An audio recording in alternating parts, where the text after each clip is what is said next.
Boosie just got 10 years in prison, but the wildest part? The man celebrating it isn't the judge, it's Charleston White. While fans cried for Boosie badass, Charleston White opened champagne. The question is, why is he celebrating another man's downfall? Boosie beat a life sentence once, but this time, he couldn't beat the system, and the man who's laughing about it might shock you. Is Charleston White cruel, or just telling the truth? Because while the world mourns Boosie's 10-year sentence, Charleston's out here celebrating. When the judge said 10 years, Boosie bowed his head, but somewhere online, Charleston White was laughing, and that laugh just reignited one of hip-hop's ugliest feuds. Rapper Boosie Badass has just been handed a 10-year prison sentence, and the hip-hop world can't believe it. Fans are heartbroken, but one person seems to be enjoying the chaos, Charleston White. And before you rush to judge him, there's a reason behind his reaction that's stirring up major debate online. Charleston's response wasn't just shocking, it was ice cold. Beneath his laughter lies a story of old grudges, wounded pride, and revenge that's been years in the making. Boosie's journey has always been one of struggle and survival. From beating life-threatening odds to fighting for his freedom, he became a symbol of resilience and raw honesty in rap. But this time, it looks like life hit him harder than ever. A federal judge has reportedly sentenced him to 10 years behind bars, and the news spread through the rap scene like wildfire. While fans are demanding justice and questioning the system, Charleston White is sitting back, grinning like he saw it coming all along. Known for his brutally honest and often ruthless commentary, Charleston wasted no time reacting to the news. His words left the internet divided, some calling him cruel, others calling him right. But one thing's for sure, no one expected him to celebrate another man's downfall. In this story, we're diving into what really happened, why Boosie was sentenced, how Charleston got involved, and why this moment might reshape the ongoing battle in hip-hop between street loyalty and accountability. When word broke that Boosie had been sentenced, social media went into meltdown. This wasn't just another rapper getting locked up, this was Boosie Badass, the same man who once beat a life sentence, who told the world he'd turned his life around. Fans flooded timelines with messages of support and prayers for his family. But beneath all the sympathy posts, the reality was grim. Reports revealed that Boosie's latest case was linked to a federal firearms charge, and prosecutors weren't backing down. Even after his lawyers begged for leniency, the feds stayed firm. Sources said they'd been watching him for months before making their move, catching him completely off guard. For fans, it was a harsh reminder that no amount of fame can shield you from federal consequences. But what shocked everyone most was the length of the sentence, 10 years. The courtroom reportedly fell silent when the judge announced it. Boosie hung his head while his family broke down in tears. This wasn't just a headline, it was a heartbreak. To his loved ones, Boosie wasn't just a rapper, he was a father, a son, and a survivor. A man who had fought tooth and nail to escape the same streets that nearly claimed his life more than once. He'd endured gunfire, betrayal, and courtrooms filled with people who expected him to fail. Yet somehow, after all the lessons and the victories, he found himself right back where he started, trapped behind bars. For those who knew his story, it felt painfully unfair. Boosie had spent years trying to rewrite his narrative, preaching about independence, ownership, and staying out of trouble. In interviews, he often talked about wanting to be a better father and a better example for the next generation of rappers. But the reality of the system he lived under was harsh. Once your name is written in its files, it never really fades away. Every mistake counts twice. Every misstep becomes a headline. And no matter how far Boosie had come, from Baton Rouge poverty to national fame, his past kept chasing him like a shadow he could never outrun. Fans flooded social media with messages of disbelief. "How can a man get 10 years for a gun?" one user tweeted. "After everything he's been through, this just feels wrong." Another wrote, "He changed his life. He's been mentoring young artists, building businesses, and they still took him down." It was clear that this wasn't just about one artist getting sentenced. It struck a deeper chord about how hard it is for people with a past to truly start over, especially in a world where your mistakes follow you online forever. For Boosie's family, the sentence hit even harder. His children had seen their father rebuild from nothing. They'd watched him perform, give back to his community, and speak on second chances. To them, he wasn't a criminal, he was proof that change was possible. Now, they were left asking the same painful question his mother once asked years ago: how many times does my son have to pay for the same mistakes? In that courtroom, Witnesses said Boosie barely reacted when the judge read the sentence. He simply bowed his head, maybe in disbelief, maybe in resignation. The room fell silent except for the sound of his mother crying quietly in the back. For her, this wasn't just the fall of a rapper. It was the heartbreak of a mother who'd watched her child climb his way out of darkness, only to be dragged back in by a system that seems to have no mercy for men like him. Those close to Boosie say the sentence broke him in ways few could understand. For years, he'd told people he was done with the streets, done with violence, done with the chaos that once defined his life. He was focused on family, film projects, and entrepreneurship, trying to show that rappers could evolve beyond their pasts. But that didn't matter to the federal system. To them, Boosie was still a man with a record, a repeat offender, a risk. Legal analysts called it a harsh but predictable outcome. Federal gun charges are notoriously difficult to beat, and the courts rarely show leniency, especially for someone with Boosie's history. The system doesn't see Boosie the artist, one attorney commented. It sees Torrance Hatch, a man with priors who once faced murder charges. That label never goes away. For Boosie's supporters, it was hard not to see a double standard. Other public figures had been caught with firearms or worse and walked away with probation or fines. But Boosie, it seemed, was being made into an example, another reminder that the rules change when you come from certain backgrounds. The news rippled through the music world. Rappers and producers began posting tributes, calling for his release and criticizing what they saw as an unjust system. Hashtags like #FreeBoosie started trending. Fans shared clips from his interviews where he spoke about perseverance, family, and faith. To many, Boosie represented the constant tug-of-war between redemption and reality, between who you were and who you're trying to become. Yet beneath the sympathy, there was also reflection. Even some of Boosie's peers quietly admitted that his choices still carried risk. "You can't live both lives," one artist said on a podcast. "You can't be a businessman and still play by street rules.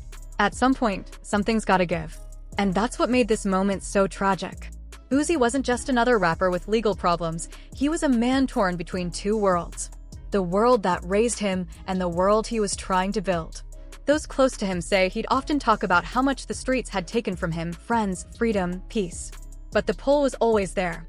It's the same cycle so many artists face. Success gives you visibility, but visibility keeps your past alive. One wrong move, one wrong association, and the system is waiting. As the 10-year sentence spread across headlines, the debate deepened. Was Boosie a victim of an unforgiving justice system? Or was he simply facing the consequences of choices he couldn't let go of? The answer depended on who you asked. But one thing was certain: the hip-hop community felt the loss. Because beyond the controversy, Boosie's story was never just about crime or punishment. It was about the struggle to evolve in a world that profits from your pain. It was about a man who tried to change the narrative but couldn't escape the system's grip. And perhaps the saddest part of all is that Boosie's downfall wasn't just his own. It became a mirror, reflecting how society still measures redemption, how the past can outweigh the present, and how the same streets that make you can just as easily break you. As Boosie's family left the courthouse, cameras flashing around them, his mother reportedly whispered through tears, "He don't deserve this." To her, it wasn't about fame, music, or image. It was about a son who had fought for a second chance and still lost. And for fans watching across the world, it was hard not to wonder, if a man like Boosie, who fought this hard to rise above his past, can still fall this far, what hope is there for anyone else trying to do the same? As reactions poured in, some rappers called his sentence tragic, while others said it was a lesson. But one voice cut through all the noise: Charleston White. And while everyone else mourned, Charleston laughed. Literally. He went live within hours of the news breaking, grinning as if he'd been waiting for this moment. What came next stunned everyone. "I told y'all," Charleston said on his stream. "Them gangsters always end up where they belong, dead or in jail." Boosie thought he could beat the system, but the system don't lose. His words were sharp and mocking, delivered with the confidence of a man who believed he'd just been proven right. To fans, it sounded heartless. But to Charleston, it was personal. See, this wasn't the first time these two clashed. Their feud had been brewing for years, fueled by interviews, online arguments, and completely opposite beliefs. Boosie stood for the street code, loyalty, toughness, and never snitching. Charleston stood for change, rejecting gang life and speaking out, even if it meant being hated for it. They were both products of the same struggle, but they walked different paths. So when Boosie got locked up again, Charleston saw it as proof that his message, "The streets always lose," was right all along. And this time, he wasn't holding back. Charleston White didn't just react, he preached. His latest rant sounded more like a sermon laced with sarcasm than sympathy. Laughing through every word, he said, "Look at Boosie now. 10 years. 10 years of crying, complaining, acting like a boss. Now his kids gotta grow up without their daddy again." All because he wanted to stay hard. Then he added, "I told him, man, go be a father, leave the streets alone." But nah, Boosie wanted to be a thug forever. Well, now he's a thug behind bars. That clip alone set the internet on fire. The comment section split right down the middle. Half the people agreed with Charleston, saying Boosie had ignored every warning and let his pride destroy him. The other half called Charleston cold and cruel, accusing him of turning someone's pain into content for views. Within hours, social media was flooded. Twitter threads, reaction videos, and memes filled everyone's timelines. Fans were arguing nonstop, some defending Boosie's legacy, others claiming Charleston was just speaking the truth. But Charleston wasn't finished. He came back with another video, this time popping open a bottle of champagne and raising a toast. "Here's to every gangster who thought they could beat the game," he said with a smirk. "The streets don't love you, and neither does the law. You can't play tough forever." As harsh as it sounded, there was a sting of truth behind his words. Charleston wasn't just mocking Boosie, he was exposing a bigger issue, how hip-hop still glorifies the very street life that destroys the people who live it. But his delivery? Way too raw for most people to digest. Instead of inspiring reflection, his words reignited an old war, Boosie versus Charleston White, a feud that's been simmering for years. Charleston had been calling Boosie out long before the sentencing. He often criticized him for defending rappers like Young Thug and YFN Lucci, accusing him of sending mixed messages, talking about growth and independence while still glorifying violence and gang culture. Charleston called it hypocrisy. So when the 10-year sentence dropped, Charleston didn't see it as tragedy, he saw it as confirmation. To him, this was proof that he'd been right all along. And in true Charleston fashion, he made sure the world heard it. Still, many people couldn't help but wonder, why does Charleston take Boosie's downfall so personally? Is this really about morals and accountability, or is it about revenge, ego, and attention? Because for all his talk about truth and justice, there was something uneasy about the way he laughed, something that felt more bitter than righteous. To really understand Charleston's reaction, you have to rewind the clock, back to when this tension between him and Boosie first began. This wasn't just two celebrities trading insults online. It was a collision of two belief systems, two men shaped by the streets, but molded in completely opposite ways. Charleston White built his reputation on being brutally honest and proudly controversial. He calls himself a truth teller, a man on a mission to tear down the lies hip-hop sells, the fake gangster image, the glorification of violence, the illusion of street honor. Boosie, on the other hand, came from that world for real. His lyrics weren't fiction, they were reflections of his life. Every line carried pain, survival, and authenticity. He wasn't pretending for fame, he was speaking from scars. So when Charleston, a man who openly calls himself a former snitch, started taking shots at rappers like Boosie, it felt like disrespect on a personal level. To Boosie, Charleston wasn't just criticizing culture, he was insulting the struggle. Their feud really caught fire back in the early 2020s when Charleston went viral for blasting rappers who glorified gangs. He name-dropped King Von, Young Thug, and Boosie, accusing them of trapping young black men in cycles of violence. Boosie didn't take that lightly. In an interview soon after, he fired back hard.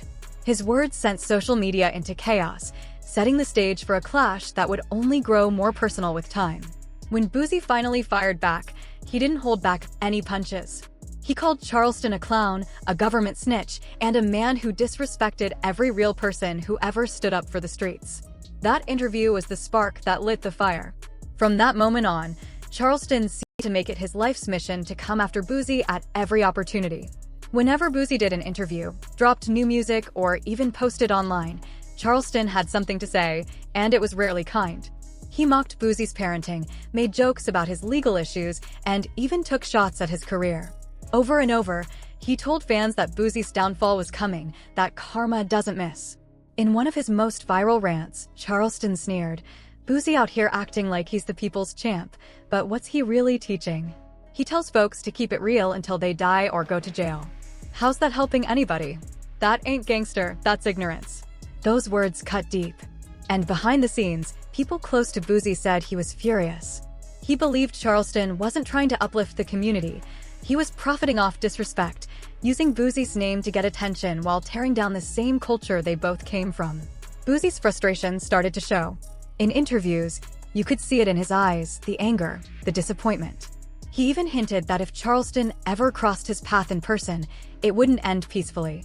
But Charleston wasn't backing down. He went on record saying, "I ain't scared of Boosie or any rapper. They bark, but they don't bite. They talk about shooting, killing, and standing on business, but none of them will step to me. I'm the realest thing walking." That one line broke the internet. Debates exploded across YouTube, TikTok, and Instagram. Boosie's supporters saw Charleston as a loudmouth chasing clout, a man exploiting pain for clicks. But Charleston's fans saw him as a truth-teller, the only one brave enough to call out a toxic system that had been glamorized for too long. And the more they argued, the bigger Charleston's platform grew. Every insult, every rant, every Boosie reference only added fuel to his fame. But beneath all the chaos, some people began noticing something else, a strange kind of obsession.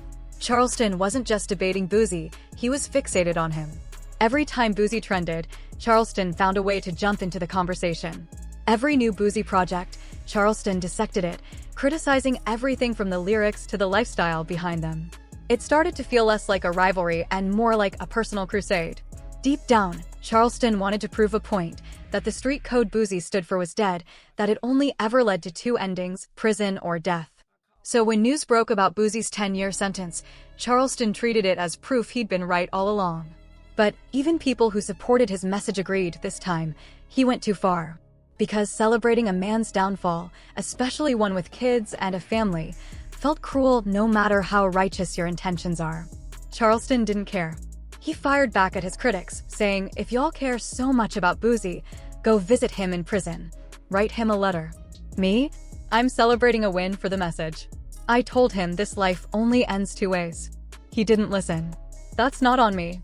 To Charleston, this wasn't mockery, it was a lesson. But to Boosie's supporters, it was a betrayal of brotherhood, a moment where empathy was replaced with ego. Two men who came from the same struggle were now tearing each other down in front of millions. And that's when this feud stopped being about two personalities and started reflecting something much deeper. A culture at war with itself. On one side stood the old street code, loyalty, toughness, pride. On the other stood a new wave of so-called accountability, where men like Charleston claimed to speak the harsh truth, even if it meant burning bridges. While the internet argued over who was right, Boosie's family lived the real consequences. His children were trying to understand why their father wasn't coming home, and his mother, watching it all unfold again, was heartbroken. For her, this was déjà vu. She'd seen the system take her son before, and now it was happening again. Reports said Boosie was stunned when he heard the sentence. For a man who had once faced death row and beaten it, he truly believed that part of his life was behind him. He'd been touring, building businesses, expanding into film, trying to rewrite his story. So when that judge said 10 years, it hit like a nightmare he thought he'd already woken up from.